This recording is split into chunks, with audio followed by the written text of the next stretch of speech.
Calma, católicos, que isso não é um tiro, é só uma velha tossindo. Eu sou o professor Eduardo Simões e este é o nosso canal. Bem, recentemente um amigo muito querido me pediu uma opinião sobre um vídeo do padre Paulo Ricardo, né, controvertido sacerdote, o Brasil e o combate espiritual. E eu, com muito prazer, a pedido dele, resolvi fazer algumas considerações e transformá-las nesse vídeo para ele e outras pessoas saberem exatamente o que é que eu penso a respeito desse assunto e, se possível, se não esclarecer, pelo menos melhorar o entendimento entre eu e este querido amigo. Bom, a primeira coisa que me chama a atenção, a mim que sou um admirador, um devoto perna de pau da vidente Bernadette Soubirous, né? A vidente de Lourdes, de Nossa Senhora de Lourdes. O que me chamou a atenção muito negativamente, eu devo dizer, foi a forma displicente como o padre fez o sinal da cruz no início do seu vídeo. Dizem que as amigas de Bernadette haviam ajoelhada junto à visão que só ela tinha, né, da Virgem, ou daquilo como a Bernadette se referia. E elas viam a Bernadette fazendo o sinal da cruz de vez em quando, e uma delas perguntou: por que você faz tanto o sinal da cruz? Porque Nossa Senhora disse, se ela, ou melhor, aquilo, que Bernadette só chamava a visão de aquilo ou aquela coisa. Aquilo me disse porque o sinal da cruz era um momento muito importante da nossa fé, o sinal básico da nossa fé, o fundamento da fé católica, é o que nos identifica e que precisa ser bem feito. Os testemunhos da época falam realmente que Bernadette tinha um jeito especial de fazer o sinal da cruz, que só ela fazia com uma graça, uma naturalidade impressionante, que deixava a todos edificados. Um gesto tão simples, mas com uma força tão poderosa que transmitia toda a fé e até assim, a aprendizagem sobrenatural que ela teve naquele momento. E que nós católicos, deveríamos cuidar mais, caprichar mais na hora de fazer o sinal da cruz, o sinal da nossa identidade, da nossa igreja, da nossa fé. Né? E que, infelizmente, eu acho que naquele momento o padre fez de uma forma um tanto quanto displicente. Então o padre começa falando em eleições, a necessidade da gente se posicionar e se conscientizar que está havendo um combate espiritual. E cita já de passagem assim, né, satanistas e umbandistas, de uma forma pejorativa, meio gozativa assim, bem negativa. E aí você imediatamente é levado na direção do candidato Lula, porque uma coisa também que eu achei muito negativa no padre Paulo é que ele não é claro, ele cita e não cita. Eu acho que isso não convém a um profeta que precisa dizer aquilo que deve ser dito e deve dizer com todas as letras. Então, voltando, ele cita então os ubandistas e os satanistas, porque houve episódios envolvendo o candidato Lula a pessoas desse tipo de crença. É o caso da esposa do Lula, que apareceu junto com as imagens da Umbanda. É fácil agora nós criticarmos essas religiões africanas, de matriz africana, mas a gente precisa ser justo. A justiça vem antes da santidade. Antes de pensarmos em ser anjos, nós temos que ser pelo menos justos. E é preciso reconhecer com justiça, com calma, que essas religiões de matriz africana não vieram para cá de livre e espontânea vontade, porque eles vieram invadir o Brasil, vieram da África para cá nada. Não, eles foram capturados lá na África, eles foram violentados lá na África, eles foram destroçados lá na África e trazidos à força para trabalhar no Brasil, né? Inclusive, naquela ocasião, com a bênção da Igreja Católica, daquela época que havia naquela época. Você pode pensar, era um momento histórico, mas era a Igreja Católica, era um outro momento histórico, eram outros padres, era outra mentalidade, mas era a Igreja Católica ainda. Aí a Igreja Católica abençoou essa empresa no Brasil durante 400 anos. Né? E, inclusive, Os padres tiveram escravos, as ordens religiosas tinham escravos, e há inclusive documentos da época que estão relatados no livro O Trato dos Viventes, que os jesuítas portugueses brasileiros traficavam escravos africanos, para grande escândalo dos jesuítas na Europa, dos outros ramos ou das casas jesuíticas que haviam na Europa e em outros países. Mas aconteceu isso, e é por isso que existe religião de matriz africana. Então não é por que ficar então agressivo ou debochado em relação a isso, ou coisa que o valha. E a questão do satanista chega a ser até jocosa na medida em que um camarada que você percebe que é um simplório, uma pessoa jovem, meia ruinzinha da cabeça talvez, fez um vídeo lá com Lula e tudo, e ele fez por livre e espontânea vontade, sem ligar o Lula ao satanismo, né? Mas ele resolveu assumir como cidadão. Ele fez no vídeo dele: como cidadão, apoia o Lula, e pronto. Não quer dizer que o Lula seja da minha igreja, tudo mais, seja da minha casa, como ele fala, né? Ou tem alguma coisa a ver com a casa, né? E o pior é que foi os próprios, pior para ele lá, né, pro satanista, que os próprios petistas entraram no STE e proibiram esse vídeo desse satanista fazendo a apologia do candidato Luiz Inácio Lula da Silva. E ele estava inclusive indignado, dizendo: eu sou um cidadão, acredito que o meu candidato é Lula, quis fazer uma homenagem a ele, e fui proibido pelo próprio partido dele e pelo TSE da minha liberdade de expressão. Ele está certo, como cidadão ele tem esse direito de expressar a opinião política dele. Não, mas vai entender, né? Nós estamos em tempo de eleição, não é tempo de entender muita coisa. Mas vamos tentar aqui entender algo desse vídeo que o meu amigo falou. O Padre Paulo fala de um combate espiritual. É um combate, sim, é espiritual. E sendo espiritual, né, ele se dá numa outra esfera, na esfera da pureza dos sentimentos, do coração, que deve refletir numa ética, numa ação aqui no mundo que favoreça essa elevação. Porque no outro mundo não há Brasil, não há ONU, não há Rússia, não há Estados Unidos, etc. O que se queira pensar. Nós vamos dispensar tudo isso, ou nos desprender de tudo isso, né, para conviver num ambiente que a gente nem imagina como seja, mas que a gente sabe por revelação dentro da nossa fé católica, que será um mundo espiritualmente muito bonito, muito elevado, amoroso, de paz, que deve começar a ser construído já aqui, né? O que demanda uma ação responsável, consequente e amorosa daqueles que vivem neste mundo, na medida do possível, junto com os erros que fatalmente acontecerão aqui e ali, né?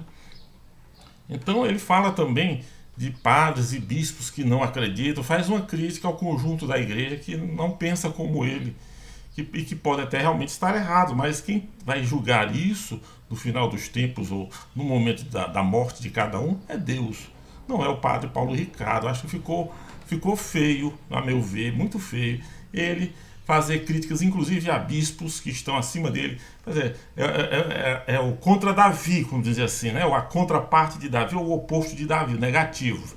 Porque o rei Davi, ele teve o rei Saul duas vezes nas mãos dele, e o Saul naquele momento estava perseguindo Davi, e Davi se recusou a levantar a mão, dizendo, ferir o rei, porque ele dizia que o rei era ungido de Deus, era alguém que estava acima dele, e portanto ele não iria ferir ou atacar o rei Saul. O rei Saul não morreria pelas mãos dele por conta disso, era ungido de Deus. E eu vejo o Padre Paulo falando até de bispos que não acreditam naquilo que ele acredita, inclusive na intensidade com que ele acredita, né? Então isso para mim pegou muito mal. Eu acho que um pouco de humildade convém, e isso, a meu ver, faltou no discurso do Padre Paulo Ricardo. Muita humildade. Então, há uma luta escatológica, a Bíblia é toda uma luta escatológica, do bem contra o mal, na esfera espiritual e nessa esfera, cujos efeitos a gente não sabe exatamente como. Talvez uma boa uma recomendação que eu posso dar, que me serviu muito, foi muito útil para entender um pouco isso, foram os escritos, as obras completas de Frei João da Cruz, carmelita do século XVI ou XVII, não lembro bem, dessa época aí, 16 ou 17, que fala coisas incríveis, belíssimas, sobre como se dá esse combate espiritual e como ele nos modifica sem a gente perceber, sem a gente ter consciência disso. Né? Então, isso recomenda que a gente avance com muita cautela nessa área, que não saia falando afoitamente sobre o que pode ser ou não esse combate espiritual, que vai ser assim, que vai ser assado, que é isso, que é aquilo. Não é bem por aí, segundo um dos maiores místicos da igreja de todos os tempos, um doutor da igreja, um santo fora do comum, São João da Cruz. Não esqueçam esse nome. É, e o padre Paulo fala em determinado momento que os anjos caídos, né, que deverão ter sido bilhões deles, um terço dos anjos, segundo uma passagem que ele traduz lá do Apocalipse, ele diz que o trono desses anjos, os tronos desses anjos que foram banidos do céu, serão ocupados por nós mais tarde, quando nós, nós tivermos a graça de estarmos próximos a Deus no mundo espiritual. Mas aí é que está, há uma passagem do Evangelho, nas cartas de São Paulo, que ele diz, ele falando para uma comunidade lá, né, numa de suas cartas, nós julgaremos os anjos. Como é que nós vamos julgar os anjos estando sentados no mesmo trono que eles? Como é que a gente vai julgar se a gente está no mesmo nível que eles, vai substituído, etc, etc. Eu achei que ele mistura coisas corretas, algumas coisas que ele diz são corretas, com coisas que são bastante contestáveis, para dizer o mínimo. E o vídeo dele ficou muito, como eu dizer assim, muito ambíguo, cheio de altos e baixos, cheio de picos e vales profundos, onde ele acerta aqui, ele acerta ali, ele parece errar profundamente, ou a coisa fica sem sentido, obscura para a gente estar escutando. Né? Então, ele fala do Brasil, nós brasileiros, como filhos de Nossa Senhora, né?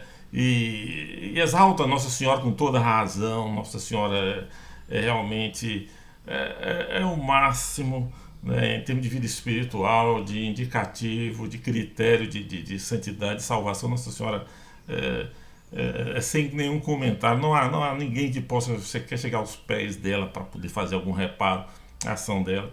E como católicos, muito mais ainda, né? Mas aí vinha a questão, né, como fica a nossa convivência com os evangélicos? Porque o presidente Bolsonaro tem um forte pendor evangélico e os evangélicos estão aí. Então, se a gente vai levar isso para o lado do combate espiritual puro, como que é o padre Paulo, como é que a gente vai se associar aos evangélicos neste ponto aqui? Nossa associação com os evangélicos, nesta luta espiritual a favor do Brasil, considerando que é uma luta que transborda a realidade material e vai para a realidade celeste, como é que fica Nossa Senhora Virgem Maria nessa frente? Católicos e evangélicos contra umbandistas, satanistas, lulistas, etc. que seja. Como é que fica?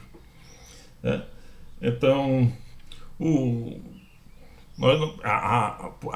fora da realidade estritamente espiritual, de uma realidade social, uma realidade política, você pode conceber perfeitamente que um católico como Bolsonaro, que se diz católico, Bolsonaro, se casa com uma evangélica, mas dentro de uma batalha espiritual, a partir de uma batalha espiritual visto do viés católico, isso fica esquisito.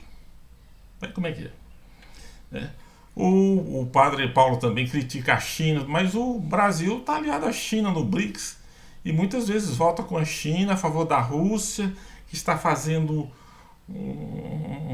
uma política agressiva, está fazendo uma guerra completamente ilegal, um outro país que está sendo invadido, eles estão praticando um verdadeiro genocídio na Ucrânia, e o Brasil muitas vezes vota com este país, está junto da China. Este país não é citado, a Rússia não é citada, não é citada pelo Padre Paulo, mas a China é aliada muito próxima, e o Brasil é muito próximo também dos dois, China e Rússia. É. E ele fala também da necessidade de liberdade religiosa, deixando no ar aquela questão se o Lula vai manter a liberdade religiosa. Mas se existe a liberdade religiosa e a igreja está tão preocupada com ela, com razão, né, e essa liberdade precisa ser respeitada e tudo, é preciso também que os católicos, como o Padre Paulo, respeitem as outras religiões. E ele debochou muito dos umbandistas e dos satanistas. Mas é preciso, se você vai pensar em termos civis, você tem que respeitar. E o Padre Paulo quer que se respeite em termos civis a liberdade religiosa, para que a Igreja Católica possa continuar em paz o seu trabalho. Só que para a Igreja Católica continuar em paz o seu trabalho, ela precisa garantir que as outras religiões também possam ser praticadas em paz. Não pode haver uma mensagem tripudiando outras religiões, principalmente de um padre, principalmente de alguém que é representante da igreja, por favor. E a questão dos valores, por exemplo, se a questão é a gente fazer esse combate espiritual de uma forma mais radical, como é que fica a questão, por exemplo, da família? Sim, ele fala que Nossa Senhora revelou, né, que citando São Luís Grignon de Montfort, o outro vidente, o outro místico, que é o combate dos final dos tempos vai se dar principalmente em torno da família. Mas aí nós vamos ver o seguinte: qual dos dois candidatos cuida mais da família? Por exemplo, o senhor Luiz Inácio Lula da Silva está na terceira esposa agora. Ele casou-se com a primeira esposa, ela morreu, aí ele se casou com uma viúva, tudo legalmente, na igreja e tudo. A dona Marisa, que foi a primeira dama, ela morreu e agora se casou com a mulher que ele tem agora, que é a Rosângela. E o Bolsonaro? O Bolsonaro casou-se, Jair Bolsonaro casou-se com uma mulher, largou, casou com outra, largou e agora está com a terceira esposa, as três vivas, tem filhos com cada uma delas. Isso, digamos assim, a perenidade do casamento não é um valor católico, e ser um valor católico não precisa ser exacerbado numa luta mais espiritual, não precisa ser mais exacerbado ainda. E como é que vão lidar com isso? Se você pensar em termos estritamente doutrinários, o Bolsonaro é um adúltero, né? E a coisa continua. E se a questão é proteger a família, as crianças, é claro, devem ter uma proteção especial. E como fica essa questão com o Bolsonaro induzindo as crianças, e ele fez isso em diversas oportunidades, a fazer arminha com a mão, a tal arminha? Qualquer um com o menor senso que tenha, com o mínimo de senso, sabe que isso não se deve pôr uma arma na mão de uma criança, nem incentivar a criança a brincar com armas. A criança não vai saber uma arma de brinquedo, não sabe distinguir uma arma de brinquedo e uma arma de verdade. E muitas tragédias aconteceram por causa disso.